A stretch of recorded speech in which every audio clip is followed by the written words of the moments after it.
तो आज हम लोग आगे का जो है सेशन करेंगे। पूरा आ रहा है मेरा फेस? कट तो नहीं रहा है ना कुछ? हाँ, तो कल हम लोग ये जाना था कि प्रोप्राइटरशिप फर्म का जब रजिस्ट्रेशन करना होता है तो हमारे पास क्या रूट है। तो मैंने बताया था कि आपको एक सिंपल एक एमएसएमई रजिस्ट्रेशन कराना होगा जो कि फ्री ऑफ कॉस्ट होता है, उसका कोई चार्जेस नहीं लगता है। लेकिन आप किसी कंसल्टेंट से अगर आप करवाएंगे एमएसएमई तो वो 1000 तक का चार्ज वो लेता है, 1500 तक का चार्ज लेता है, लेकिन वो फ्री ऑफ कॉस्ट अवेलेबल है। उसके बाद सेकेंड थिंग हम लोगों ने बोला था कि अगर आपका जीएसटी का जो टर्नओवर होता है, यानी कि जीएसटी लेने के जो नियम है, उस नियम को अगर वो उसमें आ जाता है तो हमें फिर जीएसटी भी लेना पड़ता है। तो जीएसटी रजिस्ट्रेशन कराना भी एक प्रकार का फर्म रजिस्ट्रेशन कराना ही है एक्चुअल में, ठीक है। तो दो तरीके मैंने बताया था। अब दूसरा मैंने आपको बताया पार्टनरशिप फर्म के बारे में, थोड़ा सा बताया था कि नहीं बताया था कल में? हाँ, अब पार्टनरशिप फर्म का रजिस्ट्रेशन करने के लिए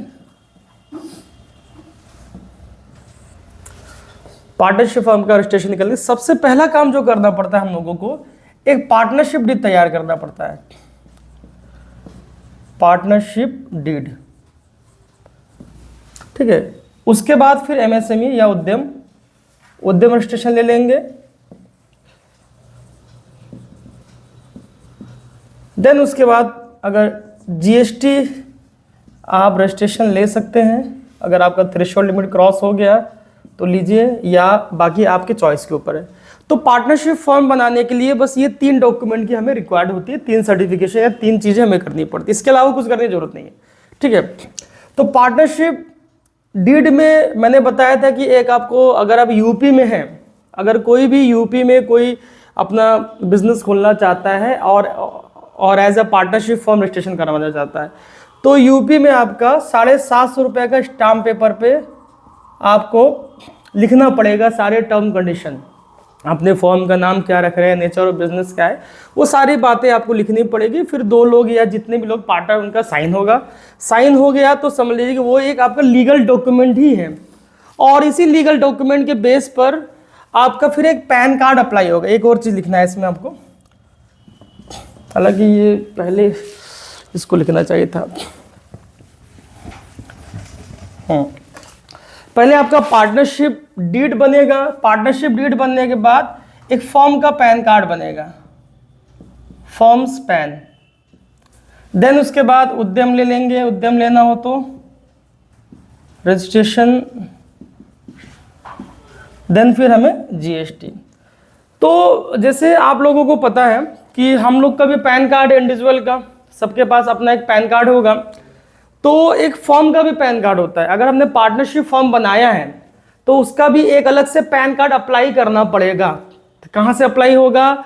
सिंपली सबसे पहले आप पार्टनरशिप डीड आप तैयार कर लेंगे, है ना। वो तो आपका मैनुअली होगा, कहीं कुछ जाने स्टाम्प पेपर देना कचहरी से 750 का, बस उसमें आपका फॉर्मेट में लिख देना, टाइप करवा लेना, फिर साइन हो गया। तो वो आपका पार्टनरशिप डीड आपका तैयार हो गया। उसके बाद फिर आपका नियर बाई जो भी पैन कार्ड का ऑफिस हो, जैसे यहाँ सिविल लाइन में मैक्स शोरूम के सामने पैन कार्ड का ऑफिस है, यूटीआई, ठीक है। हाँ, यूटीआई का पैन का ऑफिस है, वहाँ चले जाना है। वहाँ पास आप एक फॉर्म लेंगे, 107 रुपये का फॉर्म देगा वो आपका, 107 रुपये का रजिस्ट्रेशन फी लगेगा उसमें आपका, और आप उसमें लिखेंगे कि मुझे फॉर्म का पैन लेना है, और फॉर्म का नाम लिखेंगे, जो भी नाम है अपने फर्म का वो नाम उसमें फॉर्म में आप भरेंगे। और फर्म का जो डेट ऑफ बर्थ है, जैसे पैन कार्ड में डेट ऑफ बर्थ लिखा होता है, वैसे फर्म के पैन में भी उसमें क्या होता है, डेट ऑफ जो रजिस्ट्रेशन है ना, इनकॉर्पोरेशन हुआ है, उसका लिखा होता है। वो आपका जिस डेट को आपने पार्टनरशिप डीड तैयार किया है, जिस डेट को, वही डेट फर्म का रजिस्ट्रेशन का डेट हो जाएगा। तो फिर आपको मतलब कि आपको 15 दिन के अंदर आपको एक पैन कार्ड फिजिकली आपको आपके रजिस्टर्ड ऑफिस में आ जाएगा, और 1 हफ्ते के अंदर तो आपके मेल पे भी आ जाएगा। तो सेकेंड स्टेप, आप पैन कार्ड अप्लाई करेंगे। पैन कार्ड आने का मतलब क्या हो गया कि अब आपका फर्म का पैन कार्ड आ गया। लेकिन प्रोप्राइटरशिप में ये सब मेथड नहीं था। प्रोप्राइटरशिप फर्म में मतलब कि फर्म का अलग से पैन कार्ड नहीं बनता है, समझ रहे हैं। लेकिन पार्टनरशिप फर्म में क्या होता है, फर्म का अलग से एक पैन कार्ड अलग से बनेगा, जिसमें पैन कार्ड में फर्म का नाम लिखा रहेगा, ठीक है। हमारे पैन कार्ड में क्या होता है, नॉर्मल हमारा नाम होता है सिंपली, बट वैसे पैन कार्ड में आपका फर्म का नाम लिखा रहेगा, ठीक है। उसके बाद फिर आप यही पैन के बेसिस पे आप क्या करेंगे, उनका रजिस्ट्रेशन कराएंगे और आपके ऊपर जीएसटी की अगर अगर ठीक है, अगर आपके नियम लागू होता है तो जीएसटी आप ले लेंगे। तो ये 4 चीजें हो गई। ठीक, प्रोप्राइटर में सिर्फ क्या था, उद्यम लीजिए, जीएसटी ले लीजिए, 2 चीजें थी। अब इसमें 4 कंप्लायंसेस हो गया। ठीक है, ये हो गया। तो आप इसे नोट कर सकते हैं, लिख लीजिए, इसे मैं लिखवा देता। देखिए, पार्टनरशिप फॉर्म रजिस्ट्रेशन कराने के लिए नंबर 1 में लिख लीजिए पार्टनरशिप डीड, नंबर 2 में लिखिए फॉर्म स्पैन, नंबर 3 में उद्यम रजिस्ट्रेशन, नंबर 4 में जीएसटी रजिस्ट्रेशन। ये आपके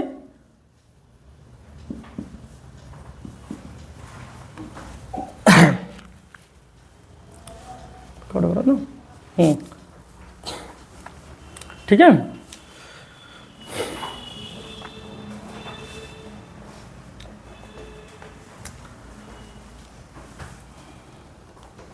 ठीक। तो ये आपको मैं जो बता रहा हूँ, ये प्रोसेस समझा रहा हूँ कि क्या क्या हमें लीगल रजिस्ट्रेशन कराने पड़ते हैं, एटलीस्ट आपको पता हो। अगर हम लोग अगर टैक्स कंसल्टिंग की फील्ड में काम करेंगे तो कोई पर्सन आपके पास आता है, बोलता है कि मुझे रजिस्ट्रेशन कराना है, तो आप पूछेंगे भैया आप अकेले शुरू करना चाहते हो कि कई लोग हैं। उसने बोला कि हमारे एक पार्टनर और है, तो आप समझ गए कि पार्टनरशिप फर्म रजिस्ट्रेशन कराना है। तो अब आपको आइडिया मिल गया कि भैया इसमें 4 स्टेप में काम करना है। 4 नहीं, 3 ही मतलब कि है इंपॉर्टेंट, लेकिन चौथा भी इंपॉर्टेंट तब होगा जब आपके ऊपर जीएसटी की लायबिलिटी आ जाती है, मतलब जीएसटी आपका थ्रेशोल्ड में क्रॉस करते हैं। तो आपको पता चल गया कि भैया पहले पार्टनरशिप डीड तैयार करना पड़ेगा। प्रोसेस आपको पता है दिमाग में, ठीक है, करेंगे तो समझ में आ जाएगा, बट आपको पता होना चाहिए कि क्या प्रोसेस है उसके। पहला काम क्या करेंगे, पार्टनरशिप डीड तैयार करेंगे, है ना। उसके बाद फिर क्या है, पैन कार्ड अप्लाई करेंगे पार्टनरशिप फॉर्म के नाम पे। उसके बाद उद्यम कर देंगे तो आपका रजिस्ट्रेशन हो गया। देन आप जीएसटी भी ले सकते हैं, है ना। तो यानी कि प्रोप्राइटरशिप फॉर्म रजिस्ट्रेशन करने में कॉस्ट कम आती है, पार्टनरशिप फॉर्म रजिस्ट्रेशन करने में कॉस्ट ज़्यादा आती है। तो जैसे हम लोग किसी का प्रोप्राइटरशिप फॉर्म रजिस्ट्रेशन करना है और मतलब जीएसटी लेना है, मतलब तो हम लोग लगभग 3,000 रुपये चार्ज करते हैं मार्केट में, है ना, जबकि हमारा कोई कॉस्ट इसमें 1 रुपये कॉस्ट नहीं आता है। लेकिन जब पार्टनरशिप फॉर्म रजिस्ट्रेशन कराना हो तो हम लोग कम से कम 6,000 चार्ज लेते हैं, क्योंकि इसमें हमारा कॉस्ट लगेगा, है ना। पैन कार्ड अप्लाई होगा और आपका पार्टनरशिप डीड तैयार होगा, उसका हमारा कॉस्ट आएगा। तो इस तरह से कॉस्टिंग हमारी बढ़ती जाती है।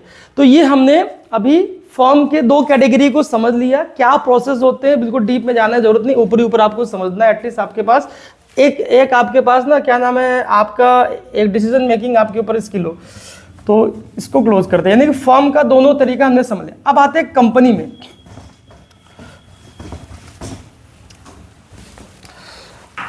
कंपनी का जो फॉर द प्रॉफिट कंपनी है चाहे नॉट फॉर प्रॉफिट कंपनी है, सबका प्रोसेस सेम ही है, उसमें कोई अलग नहीं।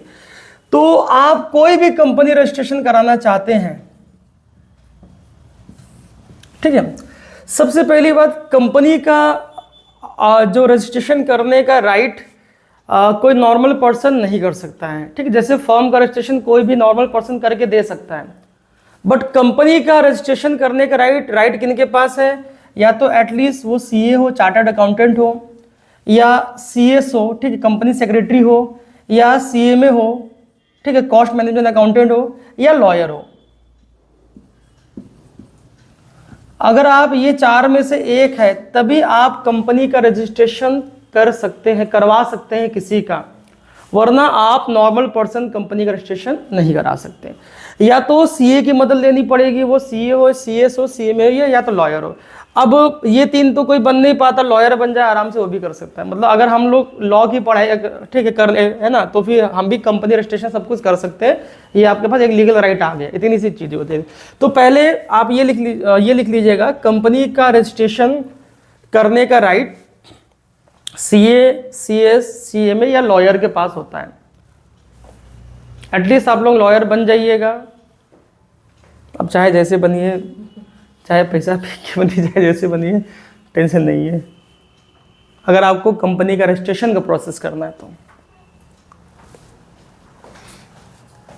लेकिन फॉर्म में ऐसा कोई सीन नहीं है, फॉर्म कोई भी रजिस्ट्रेशन करके दे सकता है, कोई दिक्कत नहीं उसमें, ठीक।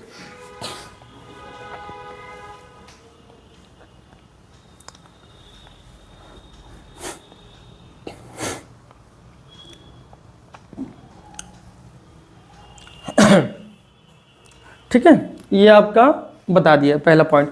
दूसरा पॉइंट क्या है कि कंपनी का रजिस्ट्रेशन हम लोग एक मिनिस्ट्री ऑफ कॉर्पोरेट अफेयर है, भारत सरकार का वाणिज्य मंत्रालय की साइट होती है मिनिस्ट्री ऑफ कॉर्पोरेट अफेयर, उसका जो वेबसाइट है mca.gov.in करके एक साइट है इनका। इसी साइट से कंपनी का रजिस्ट्रेशन होता है, इसी साइट से। तो इसी वेबसाइट पे जाना होता है, वेबसाइट में अपने आप को रजिस्टर्ड करना होता है, फिर हम लोग कंपनी का रजिस्ट्रेशन अप्लाई करते हैं, चाहे वो फॉर द प्रॉफिट कंपनी हो चाहे वो नॉट फॉर द प्रॉफिट वाली कंपनी हो। दोनों प्रकार की कंपनी का रजिस्ट्रेशन आपको mca.gov.in पे आपको जाके करना होगा।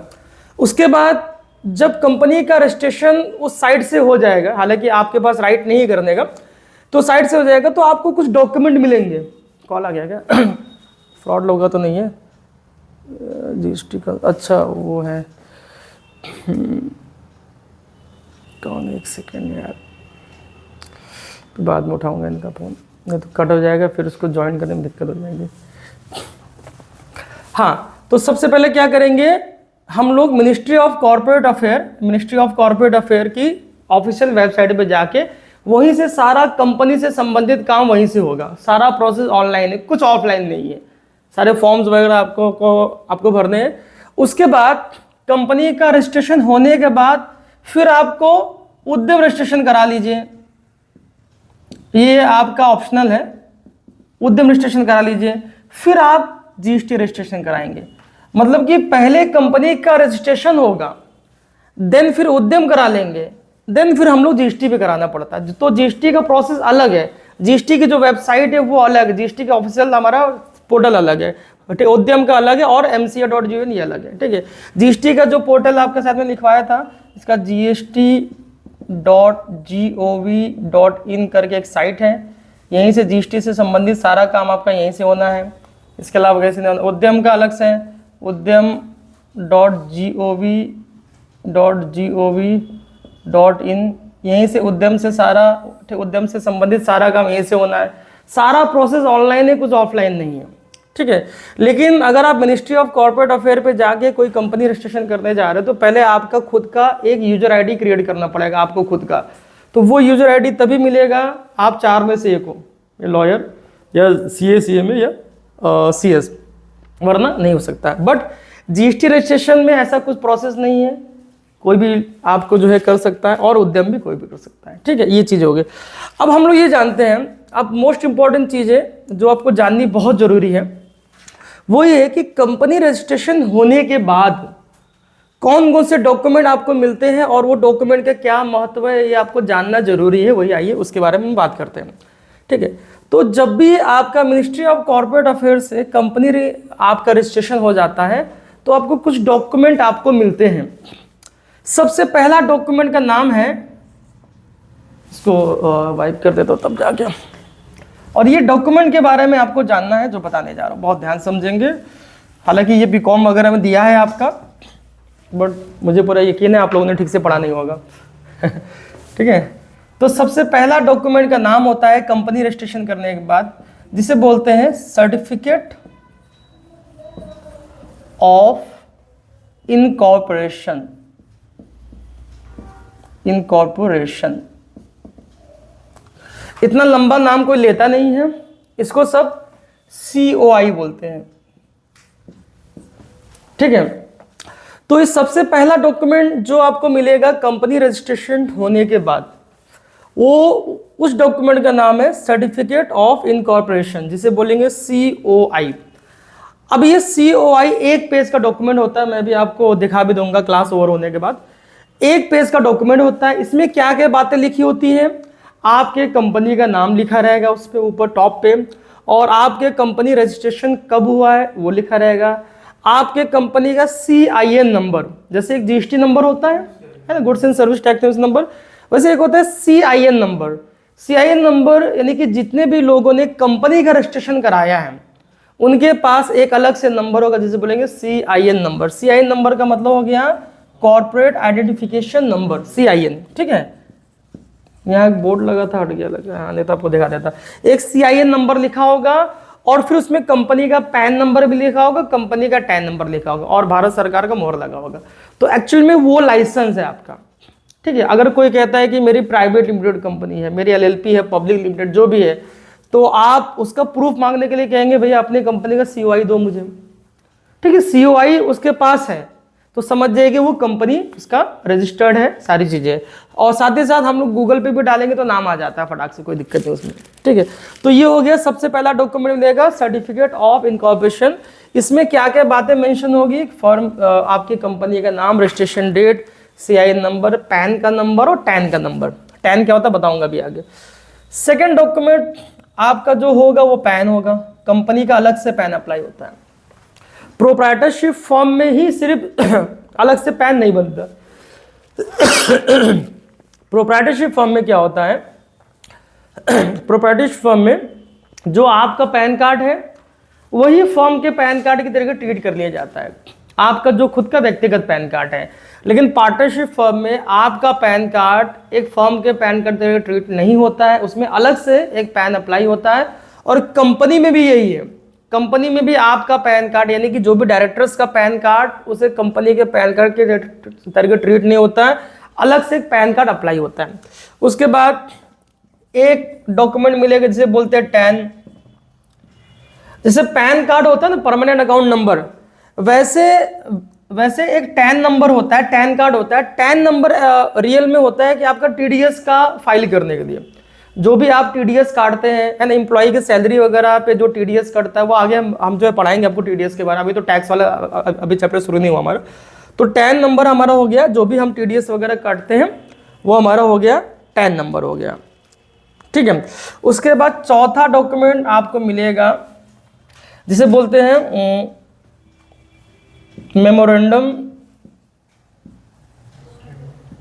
Memorandum of association. इसको शॉर्टकट में एमओए बोलते हैं, शॉर्टकट आप लोगों ने पढ़ा होगा बीकॉम में। अब मेमोरेंडम ऑफ एसोसिएशन में क्या होता है, इसमें आपकी कंपनी के नेचर ऑफ बिजनेस के बारे में मेंशन होता है कि आपका कंपनी किस प्रकार का बिजनेस करेगी। ये सारी बातें मेमोरेंडम ऑफ एसोसिएशन में होता है, सीओआई में नहीं लिखा होता है, नाम होता है, रजिस्ट्रेशन डेट होता है, वगैरह वगैरह होता है।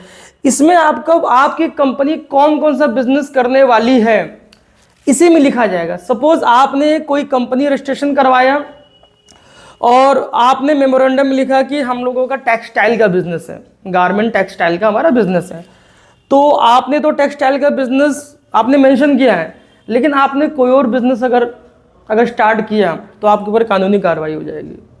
यानी कि जो अप्रूवल आपसे गवर्नमेंट को मिल रहा है, जो अप्रूवल, वही बिजनेस कर सकते हैं। यानी कि मेमोरेंडम में ही सारी चीज़ मेंशन होती है। सपोज अगर कोई व्यक्ति बोलता है कि भैया हमारी ये कंपनी है तो हमारी ये कंपनी ये काम करती है, और सपोज आपको पैसा इन्वेस्ट करना है उस कंपनी में, तो आपको जानना है कि यार ये बंदा सही बोल रहा है कि नहीं बोल रहा है, क्या बिजनेस है, तो आप क्या करेंगे, उससे एमओए मांगेंगे, कहेंगे भैया आप अपनी कंपनी का एमओए दे दो मुझे, ठीक है ना। उसमें सब लिखा रहेगा, अभी मैं आपको दिखा दूंगा, डॉक्यूमेंट वगैरह सब रखा है, ठीक है।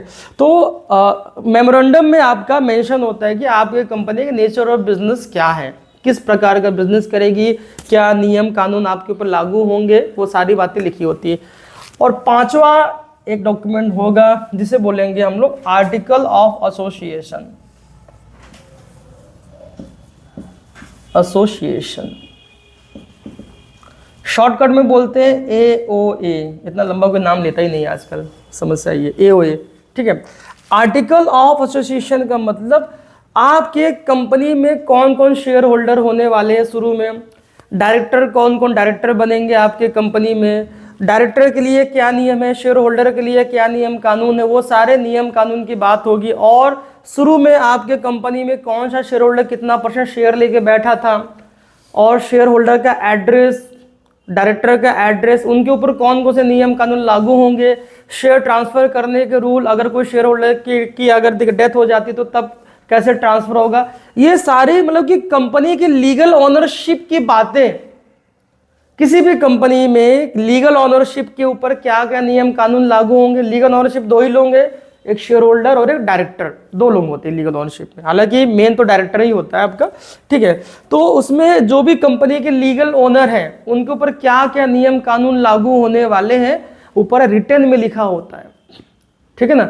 अगर मान लीजिए कि आर्टिकल ऑफ एसोसिएशन में ये लिखा है कि अगर आप कंपनी छोड़ते तो आप अपने कंपनी का शेयर किसी बाहरी व्यक्ति को नहीं बेच सकते, आप कंपनी के लोगों को ही बेचना है, तब आपको फॉलो करना पड़े। हो सकता है कि आप कंपनी छोड़ रहे हैं, आपने मान लीजिए 10% का शेयर होल्डिंग लेके बैठे हैं ना, इक्विटी लेके बैठे हुए हैं, तो आप वो इक्विटी फिर बाहर नहीं बेच पाओगे, आपको कंपनी के किसी पर्सन को बेचना पड़ेगा। तो ऐसे हम लोग नियम लिखते हैं। और ये दोनों चीजें, ये डॉक्यूमेंट और ये दोनों पहले आपको खुद से प्रिपेयर करने पड़ते हैं। ये आपका मिनिस्ट्री ऑफ कॉर्पोरेट अफेयर बना के नहीं देता है। मिनिस्ट्री ऑफ कॉर्पोरेट अफेयर बस 3 आपको डॉक्यूमेंट बना के देगा, COI, पैन और टैन। ये डॉक्यूमेंट आपको पहले एक आपका पेपर पे आपको खुद टाइप करना पड़ेगा। हालांकि वो CA लोग करते हैं, है ना, जिनके पास नॉलेज है, लॉयर भी करते हैं। हालांकि ठीक इसका पूरा फॉर्मेट होता है, मतलब कि गूगल पे आपको मिल जाएगा, अवेलेबल हो जाएगा। तो इसको आप अपने से पहले टाइप करेंगे, किसी पेपर A4 पेपर में टाइप करेंगे। करीब ये दोनों मिला के कम से कम कुछ नहीं तो 40-50 पेज के डॉक्यूमेंट होते हैं। ये दोनों मिला के 40 से 50 पेज के डॉक्यूमेंट होते हैं। आपको टाइप करेंगे क्या नियम कानून रखना है, कौन कौन शेयर, सब टाइप करेंगे। देन फिर इसको हम लोग अपलोड करते हैं MCA के पोर्टल में। जब अपलोड करेंगे तो वहां से अप्रूवल मिलेगा, अप्रूवल होगा तब पैन टैन ये और ये भी मिलेगा, लेकिन उनका अलग से फिर टाइप होके मिलेगा। आपने जो टाइप किया वाला नहीं मिलेगा, फिर आपको मिनिस्ट्री ऑफ कॉर्पोरेट अफेयर आपको पूरा वहां से प्रिंट आउट निकल अलग से देगी। तो किसी भी कंपनी के पास, चाहे वो फॉर द प्रॉफिट कंपनी हो, चाहे नॉट फॉर प्रॉफिट कंपनी हो, उसके बाद पास ये 5 चीजें जरूर होगी, ये 5 डॉक्यूमेंट जरूर होगा। सपोज आप किसी प्राइवेट लिमिटेड कंपनी में आप अकाउंटेंट की जॉब कर रहे हैं, या आप मैनेजर या कुछ है। अब उस प्राइवेट लिमिटेड कंपनी का बैंक अकाउंट खुलना है दूसरी जगह, तो आपसे बोला गया है कि जाइए वो क्या नाम बैंक अकाउंट का जो प्रोसेस पूरा कराइए। आप बैंक से गए मीटिंग करने के लिए, मैनेजर से मीटिंग हुई, तो मैनेजर कहेगा कि आप हमें COI दे दीजिए, पैन दे दीजिए, MOA AOA दे दीजिए। अब आपने अगर नाम ही नहीं सुना तो आप कंफ्यूज हो जाएंगे कि ये क्या है, ठीक है, ये तो कभी सुना ही नहीं है, बट आज आपने सुन लिया, ठीक है।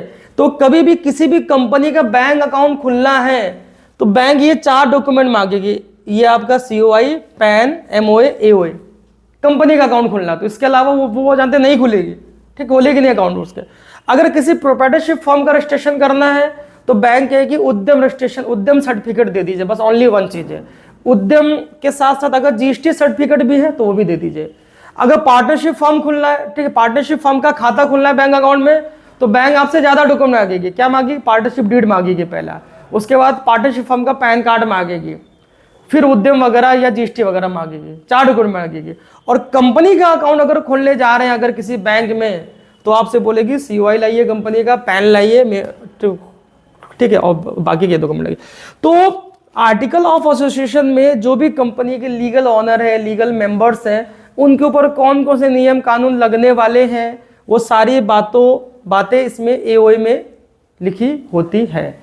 और MOA में नेचर ऑफ बिजनेस, आपका कंपनी किस प्रकार का बिजनेस करेगी, वो बातें किस पे लिखी होती है? MOA में। बाकी टैन नंबर, ठीक, आपका TDS काटने के लिए हो गया, पैन कार्ड आपका जो कॉर्पोरेट टैक्स आपको जमा करने के लिए हो गया, और COI में आपका CIN नंबर, वो सारी बातें रजिस्टर करनी। तो ये 5 इंपॉर्टेंट डॉक्यूमेंट आपको है जो मैंने अभी समझा दिया। अब आप लोग कभी कंफ्यूज नहीं होंगे, ये सब डॉक्यूमेंट की बात होंगी, अभी मैं आपको दिखा भी दूंगा क्लास ओवर होने के बाद, तो इसको नोट कर लीजिए। अगर नोट कर लिया तो आगे बढ़ जाते हैं। क्लियर है? ठीक है। तो अभी ये हम लोग 2 दिन से एक बेसिक ओवरव्यू कर रहे हैं इसको, कि ताकि हमें समझ हो, डॉक्यूमेंट्स के बारे में जानकारी हो, पता हो, सारी चीजें ना। है, ये हो गया, नोट कर लिया होगा आपने, बढ़िया है। अब कुछ और बातों को हम लोग जानेंगे, कुछ और चीजों को। लेटर ऑफ ऑथराइजेशन, इसे बोलते हैं LOA, और दूसरा बोर्ड रेजोल्यूशन, जिसे बोलते हैं BR। आप लोगों ने शायद पढ़ा होगा, MBA वालों ने ना, बोर्ड रेजोल्यूशन के बारे में पढ़ा होगा क्या होता है बोर्ड रिलेशन। आइए अब ये सब टॉपिक के बारे में चर्चा करते हैं। अभी हम लोग टैक्स में नहीं गए, टैक्स के बारे में शायद कल से शुरू होगी, उससे पहले का ये आपका वार्म अप है। ये पूरा कहते हैं ना वार्म अप, जब जिम जाते कहते हैं वार्म अप कर लो थोड़ा सा, ये वार्म अप है, उसके बिना फिर आप जिम नहीं कर पाएंगे, दिक्कत हो जाएगी, ठीक है। तो हाँ, तो अब ये दो इंपॉर्टेंट टॉपिक के बारे में हम लोग डिस्कशन करते हैं। पहला है लेटर ऑफ ऑथराइजेशन, जिसे बोलते हैं LOA शॉर्टकट में, दूसरा है बोर्ड रेजोल्यूशन, ठीक है। अब ये दोनों डॉक्यूमेंट की क्या इंपॉर्टेंस है किसी भी बिजनेस में। लेटर ऑफ ऑथराइजेशन का यूज होगा पार्टनरशिप फॉर्म में इसका क्या है मैं बताऊंगा अभी, और बोर्ड रेजोल्यूशन का इस्तेमाल होगा कंपनी में, चाहे वो फॉर द प्रॉफिट हो चाहे नॉट फॉर प्रॉफिट। हम बताते हैं जैसे मान लीजिए कि आप पार्टनरशिप फॉर्म चला रहे, दो लोग मिलके, ठीक है, यश और शिवम मिलके, दो लोग मिलके पार्टनरशिप फॉर्म चला रहे हैं। तो अब ये लोग ने कहा कि चलो बैंक अकाउंट खुलवाते हैं, कंपनी का करंट अकाउंट, ठीक, फर्म का करंट अकाउंट खुलवाते हैं पार्टनरशिप फर्म का। तो ये अपना बैंक में गए, तो बैंक वाला आपसे डॉक्यूमेंट कहेगा कि सर आप अपना पार्टनरशिप डीड को फोटोकॉपी दे दीजिए, और अपना फर्म का पैन कार्ड को फोटोकॉपी दे दीजिए, और GST अगर है तो GST दे दीजिए, नहीं तो आप उद्यम दे दीजिए। आपने कहा ठीक है। उसके बाद बैंक आपसे पूछेगा कि ये बताइए कि बैंक में साइन करने की अथॉरिटी किसको दे रहे हैं आप, क्या आप दोनों का जॉइंट सिग्नेचर ही होगा, क्या आप लोगों का सिंगल ठीक सिग्नेचर करके आप पैसा ट्रांजेक्शन कर सकते हैं। अब आप ठीक है, अब आप वर्बली अगर बोलेंगे कि नहीं हम दोनों जॉइंट सिग्नेचर से करना चाहते हैं, नहीं हम दोनों में से कोई भी साइन करके पैसा निकाल सके, ट्रांसफर कर सके, तो ऐसा बैंक नहीं मानेगा। बैंक कहेगा कि आप इसे लिख के दीजिए, लिख के दे रहे हैं यानी कि आप किसी को ऑथराइजेशन दे रहे हैं। तो अब क्या करेंगे, आप एक लेटर ऑफ जो है ऑथराइजेशन आप बनाएंगे, जिसे LOA बोलेंगे। तो आप अपने फर्म का, पार्टनरशिप फर्म का सिंपल सा एक लेटर पैड जानते हैं ना, मतलब कि ठीक है, एक आपका कागज पेपर में, ऊपर आपने फर्म का नाम, GST नंबर या उद्यम जो भी लिख लीजिएगा।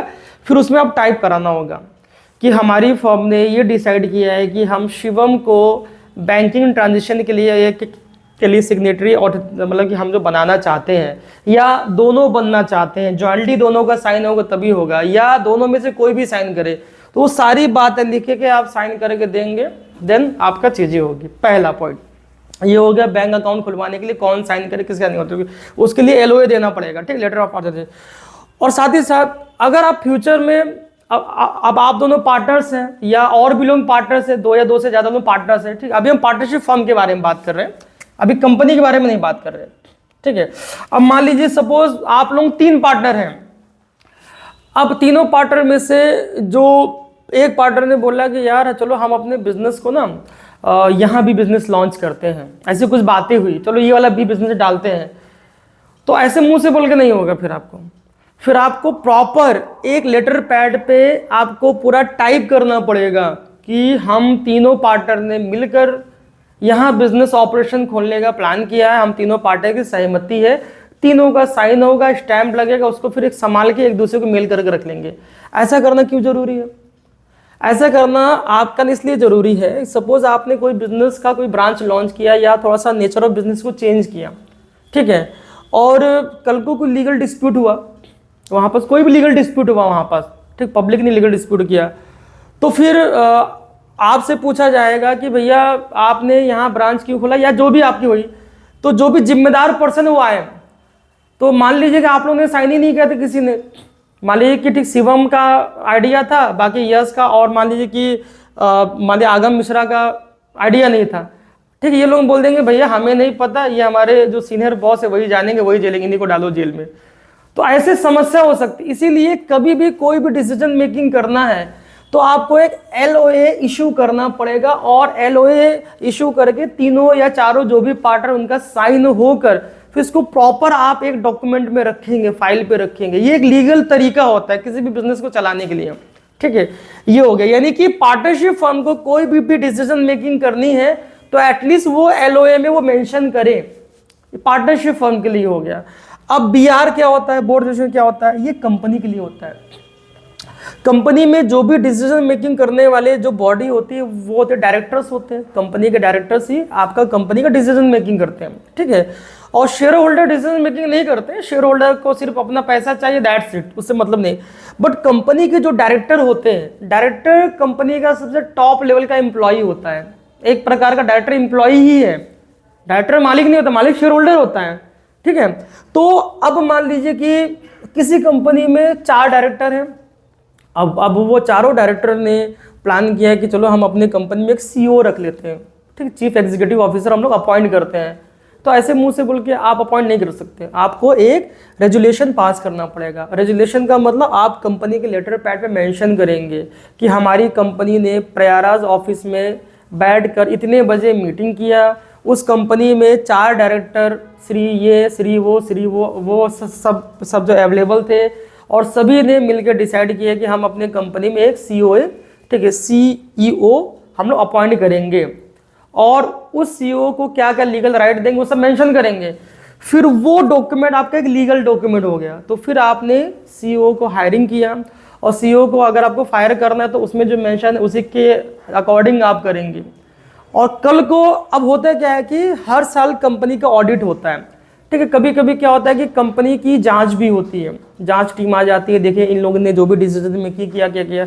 तो मान लीजिए कि सपोज आपने सीईओ रखा, ठीक है, आपने सीईओ रखा, बट सीईओ तो रखा लेकिन आपने ये बोर्ड रेजोल्यूशन पास नहीं किया था, तो फिर भी कार्रवाई होगी आपका, यानी कि आप कंपनी एक्ट के खिलाफ आप काम कर रहे हैं। सपोज आपने बैंक अकाउंट खुलवाया, कंपनी का बैंक अकाउंट खुलवाया, तो आपने वो सारे डॉक्यूमेंट तो देने ही पड़ेंगे, साथ ही साथ एक आपको बीआर पास करके भी देना है। उसमें लिखना पड़ेगा कि हम 4 डायरेक्टर ने मिलकर ये प्लान किया है कि भैया इस बैंक में हम लोग खाता खुलवाना चाहते हैं, इस ब्रांच में, और हमें क्या क्या सुविधा चाहिए, नेट बैंकिंग चाहिए, चेक चाहिए, वो सब लिखना पड़ेगा, एटीएम कार्ड, सब उसमें मेंशन करना पड़ेगा आपको खुद से, ठीक है।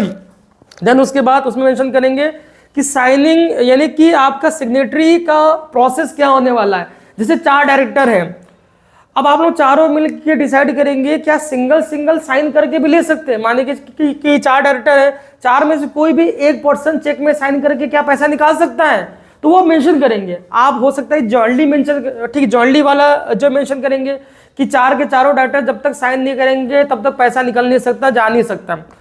तो जो रूल आप बोर्ड रेजोल्यूशन में लिख के देंगे वही रूल को बैंक फॉलो करेगी। तो यानी कि रेजोल्यूशन एक प्रकार से आप लिख लीजिए, इसके बारे में सबसे पहला आप हेडिंग लिखिए, लेटर ऑफ ऑथराइजेशन, इसके बारे में लिखिए। हिंदी में हम बोलेंगे, आप लोग इंग्लिश में ट्रांसलेट कर लीजिएगा करना हो तो, ठीक है। लिखिए, ये एक प्रकार का लीगल पेपर होता है, ये एक प्रकार का लीगल पेपर होता है जो कि पार्टनरशिप फॉर्म को इशू करना होता है, जो कि पार्टनरशिप फॉर्म को इशू करना होता है।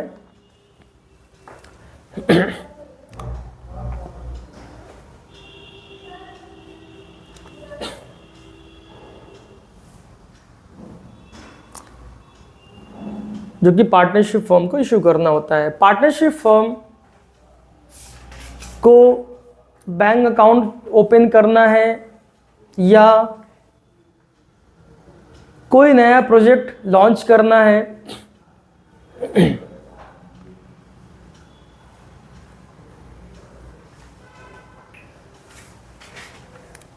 उस नए प्रोजेक्ट में किसकी लीगल जिम्मेदारी होगी,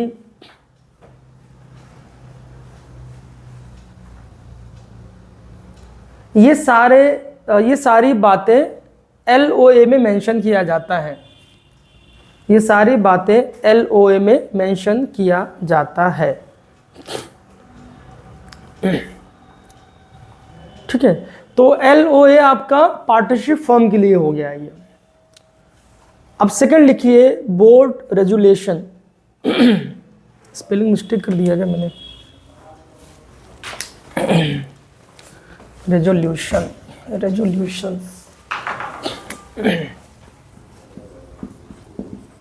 बोर्ड रेजोल्यूशन, ठीक है। लिखिए इसके बारे में। ये एक प्रकार का लीगल पेपर होता है जो कि कंपनी के डायरेक्टर्स के द्वारा इशू किया जाता है। ये एक प्रकार का लीगल पेपर होता है जो कि कंपनी के डायरेक्टर्स के द्वारा इशू किया जाता है।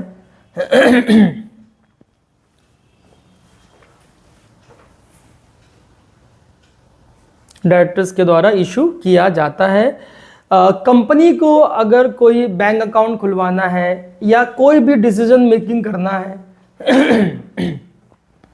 या कोई भी डिसीजन मेकिंग करना है तो उसके लिए कंपनी को एक बोर्ड रेजोल्यूशन पास करना होता है।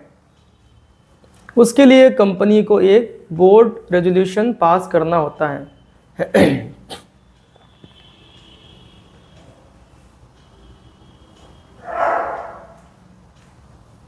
ठीक है, हाँ चलिए। तो अब एक हम लोग एक एग्जांपल लेते हैं। मान लीजिए कि कोई कंपनी है, उस कंपनी में 5 डायरेक्टर्स हैं, ठीक है। उस कंपनी में तो एक जो मैनेजिंग डायरेक्टर है उसने डिसाइड किया कि चलो यार हम अपने कंपनी का एक और ब्रांच खोलते हैं इस जगह। तो 5 में से 3 डायरेक्टर ने मना कर दिया। जब मीटिंग हुई, बोर्ड मीटिंग, उसको बोलते हैं बोर्ड मीटिंग। जब भी डायरेक्टर आपस में मीटिंग करेंगे उस टर्म्स को हम लोग बोलेंगे बोर्ड मीटिंग। और उस बोर्ड मीटिंग में जो डिसीजन हुआ उसको लिखा जाता है पेपर में, उसको बोलते हैं बोर्ड रेजोल्यूशन। डायरेक्टर कभी भी, और ये रूल है एज पर कंपनी लॉ, ये कहता है कि अगर आप कंपनी का कोई भी डिसीजन लेना चाहते हैं उसके लिए आपको बोर्ड मीटिंग आपको करनी पड़ेगी, प्रॉपर सभी डायरेक्टरों को मेल करके भेजना पड़ेगा। प्रोसेस तो यही कहता है, प्रोसेस कहता है कि आपको सभी डायरेक्टरों को मेल करना पड़ेगा कि आइए इतने बजे इस प्लेस में मीटिंग होगी।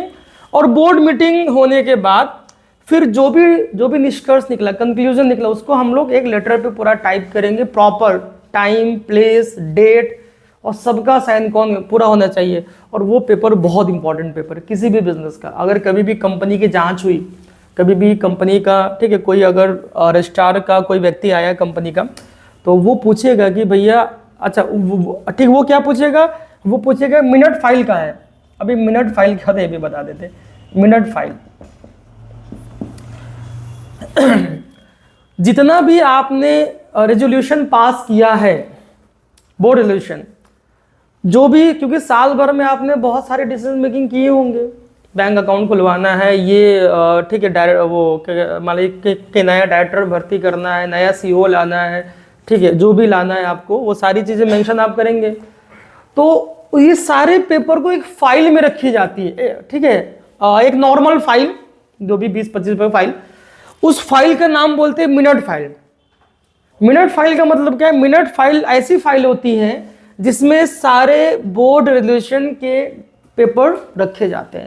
यानी कि जहां भी आपने बीआर वाले पेपर रखे हुए हैं उस फाइल का नाम मिनट फाइल है, ठीक है। ये सारे टर्म्स मैं आपको ऐसे समझा रहा हूँ।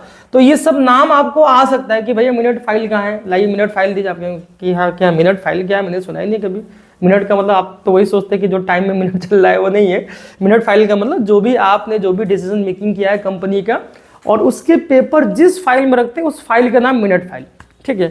तो खैर ये हम लोगों का वार्म अप हो गया, थोड़ी बहुत चीज़ें जानी। हालांकि कंपनी का हम लोग तो अलग से बिजनेस कंसल्टिंग करते हैं क्योंकि हम लोगों का पर्पज है टैक्सेशन सीखना। तो हल्का फुल्का हम लोग ने वार्म अप कर लिए क्या क्या चीज़ें होती है, क्योंकि आप लोगों का ये सारी चीज़ें से होकर आप गुजरेंगे कि कभी भी किसी भी कंपनी में आप अकाउंटेंट की जॉब करते हैं तो आप लोगों को ये सारी चीज़ें टकराएंगी आपके सामने। इसलिए मैं समझा रहा हूँ ताकि आप लोगों को जानकारी रहेगी भाई ये सारी चीज़ें है क्या, ठीक है। चलिए ये हमारा हो गया। अब इससे आगे तो जानने की ज़रूरत नहीं है, शेयर मार्केट बताने की ज़रूरत नहीं है, वो हमारा फाइनेंस का पार्ट है, वो अकाउंटिंग टैक्स का पार्ट नहीं है। कभी मन होगा तो एक्स्ट्रा क्लास में पढ़ा देंगे बोनस कोर्स में। अब आइए, अब हम लोग टैक्स में कूदते हैं।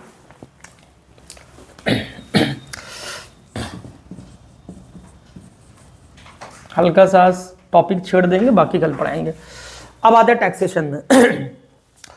तो आप लोग जानते हैं कि दुनिया में कोई भी कंट्री है, हर कंट्री में टैक्स लगता ही लगता है। ऐसा कोई कंट्री नहीं जहां टैक्स नहीं लगता है। अब आप कहेंगे कि सर दुबई में नहीं लगता है, हाँ बताते, दुबई में लगता है टैक्स, वहां अभी हम आपको बताएंगे, ठीक है। तो पूरी दुनिया में जो भी कंट्री है, हर एक कंट्री टैक्स लेती है। और अगर हम टैक्सेशन के नाम के बारे में बात करें तो यहाँ जैसे जीएसटी है, ठीक है, आपका जो corporate tax, income tax, capital gain tax, service tax, बहुत प्रकार के टैक्स है। चाइना में भी जाएंगे वहाँ नाम कुछ और होंगे, ठीक, चाइनीज़ भाषा में, यूएस में जाएंगे वहाँ कुछ नाम और होंगे, ठीक, दुबई में कुछ और नाम होंगे, लेकिन मोटा माटी हर एक कंट्री में दो प्रकार के टैक्स सिस्टम होते हैं, दो ही टाइप के टैक्स सिस्टम है, नाम अलग अलग हो सकते हैं उनके, बट टैक्स के टाइप दो प्रकार के हैं। एक प्रकार के टैक्स को हम बोलते हैं डायरेक्ट टैक्स, डायरेक्ट टैक्स, और दूसरे प्रकार के टैक्स को हम लोग बोलते हैं इनडायरेक्ट टैक्स। किसी भी वर्ल्ड में यही दो टैक्स सिस्टम, इसके के अलावा तीसरा कोई टैक्स सिस्टम नहीं है। अब जैसे भारत में भी डायरेक्ट टैक्स, इनडायरेक्ट टैक्स, दो प्रकार के टैक्स लगते हैं। डायरेक्ट टैक्स के अंतर्गत कौन कौन से आ गए tax? Income tax, income tax एक आपका डायरेक्ट टैक्स है। Capital gain tax, capital gain tax का मतलब आपने शेयर खरीद के बेचा किसी कंपनी का, आपने मकान दुकान प्रॉपर्टी बेचा, उसमें से जो फायदा हुआ उसमें से ठीक है, उसमें आपको टैक्स देना पड़ेगा, जो कि कहलाता है कैपिटल गेन टैक्स। और भी टैक्सेस हैं, जैसे कॉर्पोरेट टैक्स, जो भी कंपनियां जो इनकम टैक्स देती हैं उनको बोलते हैं कॉर्पोरेट टैक्स। तो ये प्रकार के टैक्स सिस्टम जो है ये डायरेक्ट टैक्स सिस्टम के अंतर्गत आते हैं, ठीक है। और दूसरा प्रकार का टैक्स सिस्टम है इनडायरेक्ट टैक्स, जैसे जीएसटी जिसको हमें पढ़ना है, जैसे जीएसटी हो गया, वैट भी लग रहा है अभी भी, जीएसटी हो गया, वैट हो गया, कस्टम ड्यूटी हो गया, कस्टम हो गया, ड्यूटी हो गया, ठीक है। टैरिफ, जो ट्रम्प को बोला टैरिफ, टैरिफ भी आपका इनडायरेक्ट टैक्स में आ जाता है, सॉरी टैरिफ। तो ये सभी प्रकार के टैक्स जो है इनडायरेक्ट टैक्स सिस्टम के अंतर्गत आते हैं।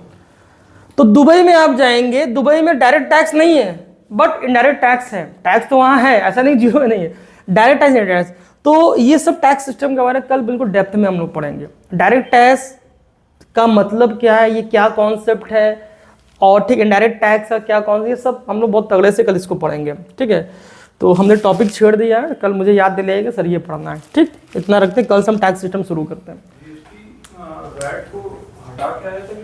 सब बताएंगे अभी।